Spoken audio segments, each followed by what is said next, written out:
एक बार एक किसान एक बकरी, घास का एक गट्ठर और एक शेर को लिए नदी के किनारे खड़ा था। उसे नाव से नदी पार करनी थी, लेकिन नाव बहुत छोटी थी। वह सारा सामान एक बार में ही लेकर नदी पार नहीं कर सकता था। किसान ने कुछ तरकीब सोची।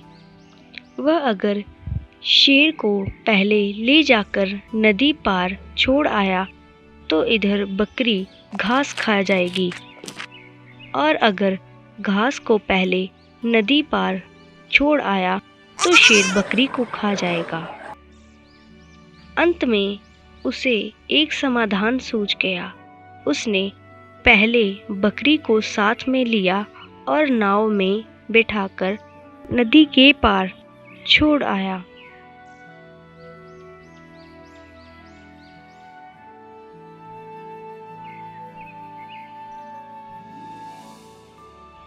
क्योंकि शेर कभी घास नहीं खाता, इसीलिए इसके बाद दूसरे चक्कर में उसने शेर को नदी पर छोड़ दिया, लेकिन लौटते समय बकरी को फिर से अपने साथ ले आया, क्योंकि उसे डर था कि शेर बकरी को ना खा जाए।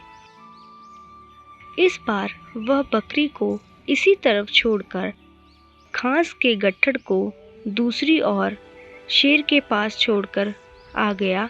फिर से उसने शेर के पास घास का गट्ठर छोड़ दिया, क्योंकि शेर घास नहीं खाता। इसके बाद वह फिर से नाव लेकर आया तो बकरी को भी ले गया।